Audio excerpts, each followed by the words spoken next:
They're not coming for CAIR, they're coming through CAIR. Yeah, you heard that right. What looks like a laundry list of terrorism allegations is really a high-stakes test of power, identity, and control over America's public discourse.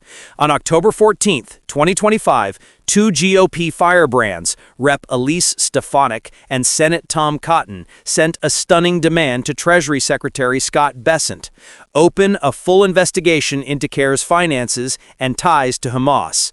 They want sweeping authority to freeze assets, revoke nonprofit status, expose donor networks. What's the real play behind the scenes? What's being masked as oversight is a gamble, and the consequences for civil rights, for political norms, for Muslim voices could reroute U.S. politics. Let's rewind. CAIR, the Council on American-Islamic Relations, is one of the most visible Muslim civic organizations in the U.S. It positions itself at the intersection of civil rights and religious advocacy. Over decades, it has worked on issues of mosque zoning, Islamophobia, and hate crimes. But its critics, especially in conservative circles, have long accused it of shady funding paths and ideological alignments with radical causes. Now, enter Elise Stefanik. She chairs the House Republican Conference, is a key voice in GOP media strategy, and is already flirting with a potential New York gubernatorial run. Next, enter Tom Cotton, ranking Republican, hawkish defense posture, a major figure in GOP security debates. These aren't fringe players. When they act, Washington notices. Their demand to Treasury isn't new. Republicans have danced around CAIR funding and status for years. Cotton previously asked the IRS to revoke CAIR's tax-exempt status over alleged terrorism ties, and CAIR itself has been named in court filings as an unindicted co-conspirator in the 2008 Holy Land Foundation accomplice case. In their new letter, Stefanik and Cotton point to recent speech patterns, protests, and CAIR's silence or ambiguous responses around Hamas and Israel conflicts as evidence of material support or sanction violations. They demand Treasury's Office of Foreign Assets Control investigate. They demand documents, surveillance, asset review. The stated justification: U.S. assets cannot be used to advance Hamas's objectives. But something else is happening. The timing, the tactical positioning, the optics. This is not just about a nonprofit, it's about stakes in the next cultural war. Here's where it gets explosive. Within hours of the letter becoming public, voices across the political spectrum reacted. On the right, commentators cheered. Finally, someone is holding CAIR accountable. Some framed it as the GOP punching back at what they see as a liberal shield for radical voices. On the left, the alarm bells rang. This is McCarthyism 2.0, Muslim advocacy under fire, theocracy by another name. CAIR itself responded swiftly. It denied wrongdoing. It vehemently rejected the accusations as politically motivated, Islamophobic, and false. It emphasized that it does not support any foreign organization. In past controversies, CAIR has tried to shield donor identities, citing safety and constitutional rights. It has also settled lawsuits to avoid disclosing some foreign funding records. In Congress, lines were drawn. Democratic representatives and civil liberties groups accused Republicans of weaponizing oversight against minority groups. Some Democrats warned that if Republicans are allowed to strip nonprofit protections from a Muslim group over speech, the precedent will be used against countless others. Behind closed doors, senior Republicans expressed concern. What if this backfires? What if the optics are too aggressive? But the more aggressive voices, Stefanik, Cotton, seemed determined to run hard. Then came leaks. Insiders whispered that Cotton's team already has intelligence analysts digging into CAIR's bank wires. Others claim CAIR is already tightening internal security. Some donor circles are reportedly spooked. A few state-level GOP groups are pushing their own anti-CAIR resolutions as groundwork. In media, the clash is now framed as faith versus security, free speech versus national threat, equal protection versus targeted suppression. Every cable show is dissecting. Is this political suicide or a bold redefinition of oversight prerogatives?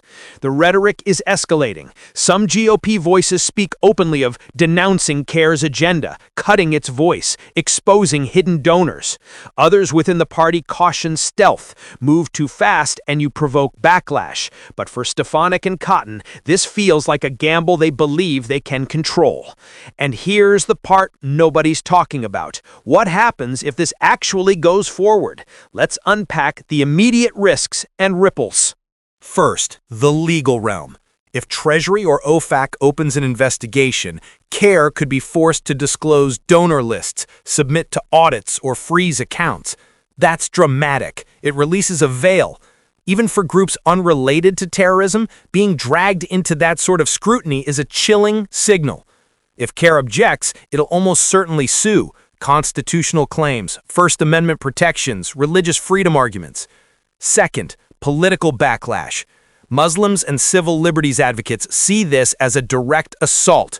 This may galvanize huge pushback, protests, lawsuits, media campaigns.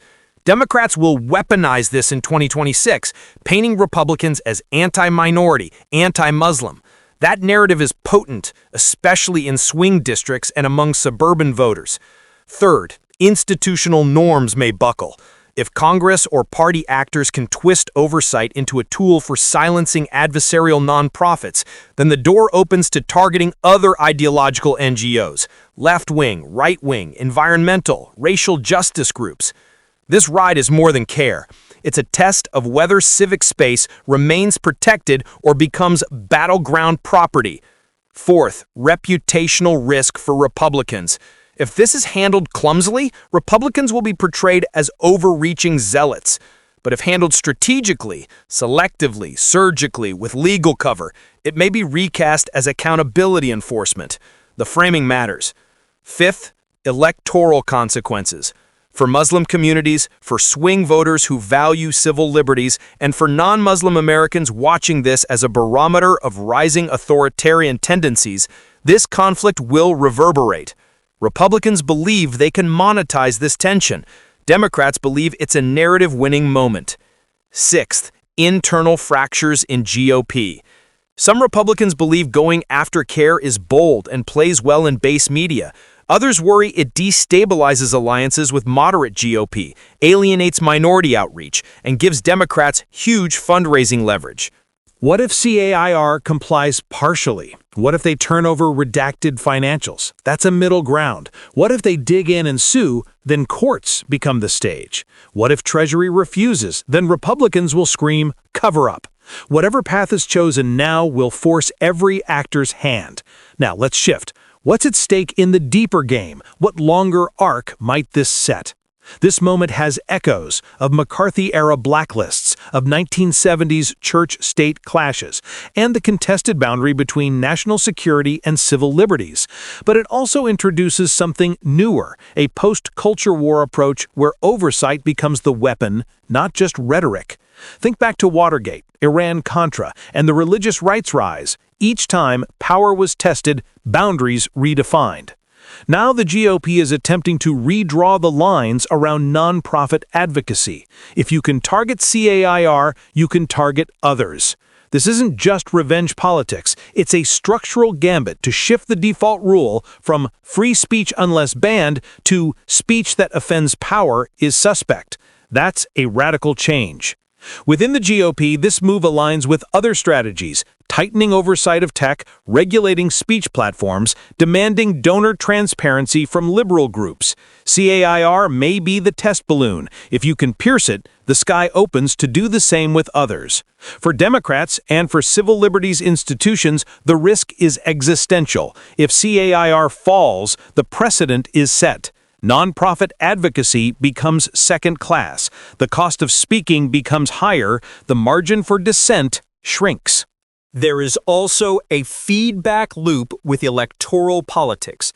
If the base rewards such a bold move, the GOP's center may shift further. Moderates in Congress will have to choose whether to support or resist. The internal tension will intensify. And the irony is, if Democrats respond with equal force, targeting conservative nonprofits, Christian legal groups, or pro-Israel organizations, the framework becomes normalized, oversight as political war. Look at impeachment history. 2 presidents removed for far less. Compare that to here, Republicans pushing a neutral-sounding investigation designed to demobilize a voice. The weapon is subtle, the kill is public perception.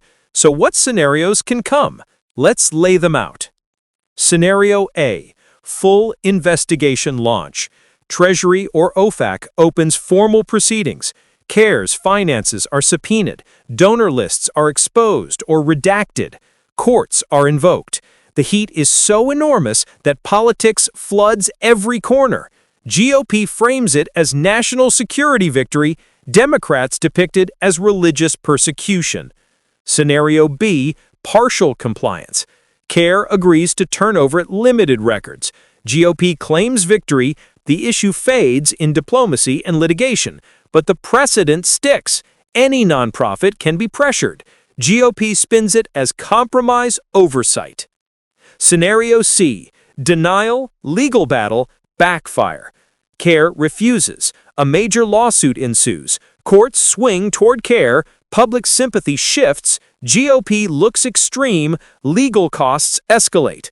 GOP retreats, claiming media bias. But the damage is done. The discourse is altered. Scenario D, politicized mass rollout.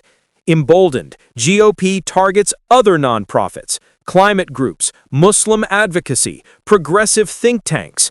Oversight becomes the new weapon of first resort. Civil society enters a new survival struggle. Each scenario carries risk, each carries power, but one thing is clear: nobody escapes unscathed. So what do you think? Is this about national security or about silencing dissent? Is CAIR just the target or are we the next? When oversight becomes offense, who holds the line? Drop a comment, push back, expand, correct me. I want to know your take. Is this real accountability or political performance art? If you believe in peeling back narratives, hit that like button. Share this with someone who needs to see what's really beneath the headlines. Subscribe if you want deep cuts, not sound bites. Because here's what's obvious. This story is just beginning.